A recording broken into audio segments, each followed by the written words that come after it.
Right. And a little bit more adjustment in Maine, and it just took off. Yeah, that trophy dash win and stuff for Aaron Ellis.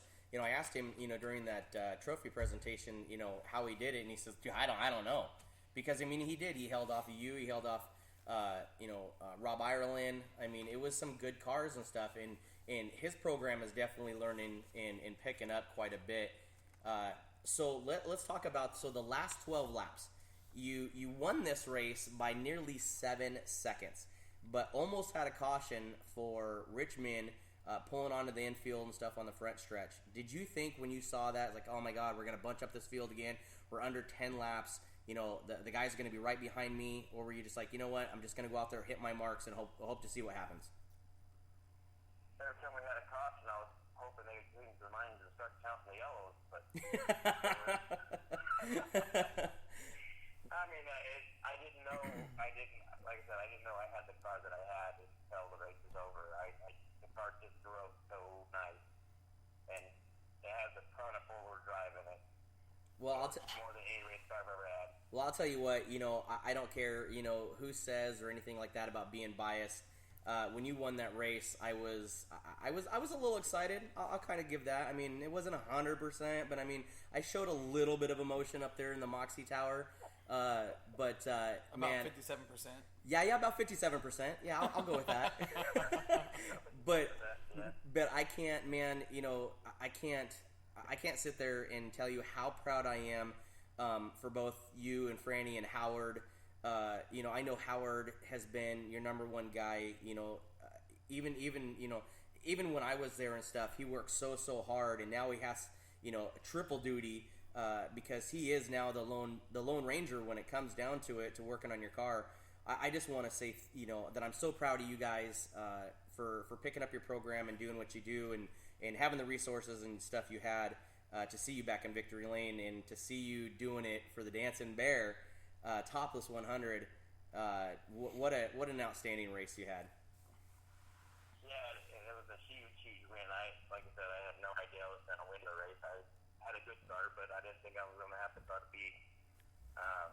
Usually when you start throwing dollar signs out, you get everybody in the house will show up, and everybody would seem like they were taking it easy, and I just started driving the car, hit my marks, and my car never really tapered off the whole race, so I was pretty happy. Yeah, looking at your laps and stuff, it was pretty consistent from lap 1 to lap 100. But let's talk about who helps you as sense of sponsors on that 57 machine. Triple E Ranch, he's been my biggest supporter. He's over at Madras, the farmer over at Madras. I don't see him very often, but he tries to get to the races when he can. Remobile repair, Greg Greer. He did all the body work on the car. He does a lot of bodies for a lot of people these days. And he's been doing mine for probably 7 years now. It's been a long time. Jim Side Engines just jumped on board. We're going to put a little bit like a crate motor, but it's not a crate motor, it's still an open engine, so I don't have to worry about the crate deal. But we're just going to, a little combination we're going to try. I had no intentions of running that hard this year. I was just kind of dialing the car in, and we're going to try a few things, but if the car is just as good next race, who knows what's going to happen. So you talk about that new motor and stuff from Skype. Now you got that motor and kind of had a little bit of issues and stuff before the Topless 100, because that was the motor that you were actually going to run. Let's talk a little bit about what you found, and to have to go back to, basically I'm going to call this the motor that you have in there, the godsend of reliability.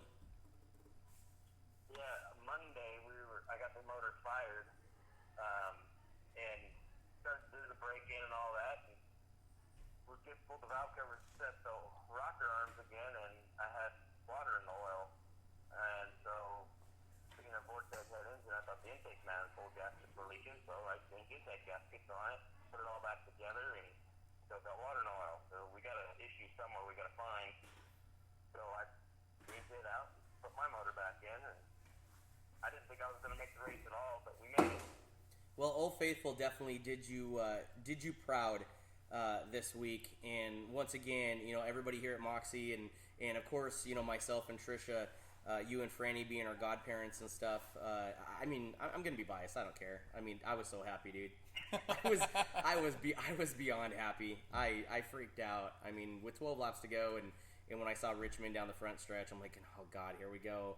It's gonna be under 10 laps, and you know, everybody's gonna be bunched up, but Craig Castle gave it, you know, a huge whirl. Man, that guy is. I can't say enough about him. He's extremely fast every single time he comes out. Ever since he's did that Shaw setup deal down at Willamette Speedway, he's came up, and he has, you know, his program and stuff has definitely stepped up quite a bit. You know, leading the points and everything else. So what's your schedule look like for? Go ahead. He's pretty fast every week. You know, he's consistently fast. You know, and he got me loose off of 4 one time on a restart, and I didn't know what was going to happen after that, but. He didn't pull off, so I don't know if he just burned up his tires or used too much fuel or what happened to him, but he just definitely fell off the pace. Yeah, it was just not, you know, it was just your night, but yeah, man, what an incredible deal. So what's your plan for this weekend? I am going to be driving the 2-seater at Sunset Speedway. You want a heck of a ride? Come on over. I'll tell you what, yeah, if you want a heck of a ride, definitely ride with Kenny Miller in that 2-seater. That is the Finish Line Graphics Rockstar sponsored NorthWest Extreme late model 2-seater there at Sunset Speedway. If you guys come out, make sure you get there early enough. Gates open at 4:30 or I believe 4 o'clock. Get up to the merchandise booth. Tell them that you want to be the next I want to say the next victim, because you give. You give that car a whirl. John Gamble, Doug Lockwood are also, you know, drivers and stuff of that car, but having you in that car is crazy as enough. As a modified driver, you definitely give a passenger one heck of a ride for their money. That's what it's about. I mean, it's $50 well spent, you know. And you know, guys think, oh, you know, you just drive around in circles. You know, it's a whole different perspective when you get out there on the racetrack. Yeah. Tell me about it. I just drove a Dorf car that's been sitting for 3 years and have never been, you know, never driven to Sunset Speedway, and it's a whole different animal seeing it from the driver's side. Oh yeah, and especially from the passenger side, you're creating this from the fence. Right, and you have no control over the throttle. Well, Kenny, man, we want to thank you so much for taking out your time and that KFM Racing. You guys are awesome. Give Franny a kiss and hug for me and slap Howard on the butt, would you? No, but a special thanks, you know, to Finish Line Graphics. You know, they've done a lot for the racetrack. You know, they helped Franny design the wrap of my car. You know, Budweiser for sponsoring the track for the modifieds this year. It's pretty awesome. Dancing Bear for sponsoring. I was told that was going to be the last Topless 100 for the Dancing Bear, so we'll see what happens next year of that. And, you know, just the fan base we're getting at Sunset. One thing I need to know is that little lady stood right in front of the store tower and waved her hand every 100 lap we went by. I'd like to pay her way in next race if I could find her.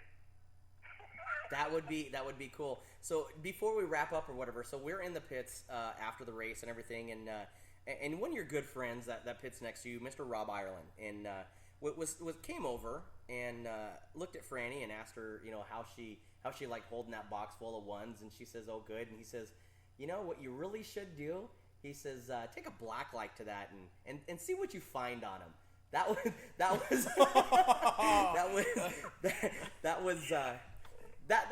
kind of a kicker. You never know, right? You might find some glitter and whatever else, but no, Dancing Bear, Danny Daniels, and that group over there. Want to, you know, big shout out to those guys. If you ever get a chance, go down to that Gentleman's Club. They have great steaks. Great environment. I will say, but you know, hope it's not the last Dancing Bear Topless 100. Because it brings every single year a challenge for a lot of the drivers, especially it being a points race this year, no sideboards. Definitely made it interesting. Yeah, with the sideboard deal, you know, it's an IMCA points race, so you know, if you want to have the cars, you're gonna have a points race, or the guys won't show up. You know? Right. Even though there is $1,000 online, you still want the car count, and it was definitely a good car count. Believe that. Oh yeah, I was surprised that 19 cars showed up. You know, when I first got there, there was like 9.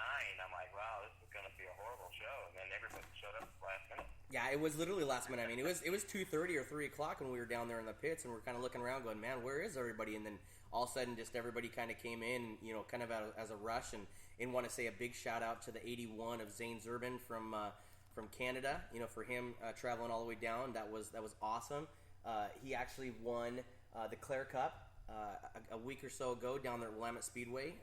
What a great guy he is, great team he is, and thank those guys so much for coming down from Canada. Hope to see them again before the end of the year. But with that said, we're going to kind of wrap up this segment for the Sunset segment, Kenny. But once again, man, congratulations on your Dancing Bear $1,000 win, and we'll see you after a bit. All right, man, thanks. Kenny, once again, congrats. This is Corey, and we'll be looking forward to seeing you at Willamette Speedway before it's over this year, bud. Oh, I hope so. I hope so too, man. Good job in the win, and we'll talk to you soon. All right, bud. Thanks for joining us. See you, buddy. Always fun to talk with Kenny Miller. Just cool, man. He, you know, I love that dude. You know, he's definitely been that type of friend that is always there for you. I mean, he never says no. You know, if you need something or whatever, you know, he's always there. He's always willing to help. It's just, you know, I wish sometimes he would kind of get that back. You know, it sucks, you know, being on, I mean, it really doesn't suck being on this side because this is definitely new and interesting and fun. It would have been awesome to be on that side to see him win. And it was funny, just a 2-second quick story is during Victory Lane interviews and stuff, John Gamble came up and he says, hey, he says, what a hell of a win and all that stuff. I said, yeah. I said, man, he says, it was so cool and blah, blah. And he's looking over at Howard's Kenny's brother, and he looked over at me and he says, yeah, he says, when you were ever on this team, did you ever win him $1,000? I said, you're a dick, dude. I said, no. He says, but no, what a great deal that was.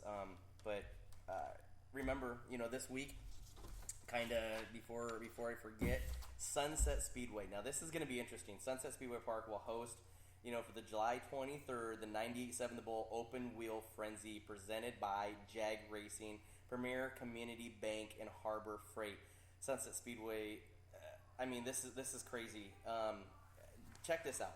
Saturday will be the first ever visit by the wingless sprints at the Bull Ring. Right, formerly 2 separate entities, the NorthWest Wingless Tour and the Oregon Double Shot Series. The 2 non-wing groups decided to reunite. This is the cool thing. Reunite over the past season. So far, 6 events. There has been 5 different winners.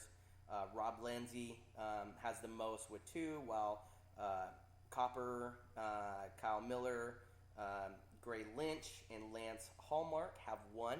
So it's going to be a very intense deal. Also, the NorthWest Ford Focus Midgets, the Dwarf Cars will be there. The 600 Restricted and Opens will be there. So literally, it's all open wheel stuff. Yeah, no street stocks, no pure stocks, no modifieds, no nothing. All sprint car, open wheel, intense stuff. Now, I don't normally do stuff like this, especially on the air for everybody to hear, but I will make a prediction on that open wheel series champion. Are you putting money down? I'm not going to put money down. Oh. That's gambling. That's illegal. Oh, no, here's how we're in Oregon. I'll tell you. I'll make a prediction. I'll tell you who I think's going to win that championship when it's all said and done. You do not go against Kyle Miller. Kyle Miller, dude, is fast. Now, that dude is, and you want to talk about a fun driver to watch?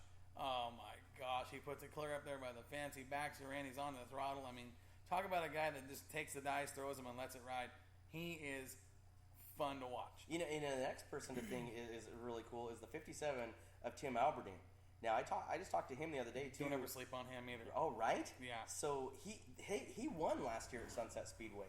But this is the thing too, is that you know, because I don't follow much of the sprint car stuff or whatever, because they don't show up much to Sunset. Right. So I'm gonna have to do a lot of research. I got a couple contacts and everything else. So if you are part of that double shot series or the Northwest Wingless series, please send me any and every information and stuff you got so I can help present you guys. I'm gonna talk to all you guys, you know, in the pits. You know, I'm gonna go around. I'm gonna talk to you guys beforehand.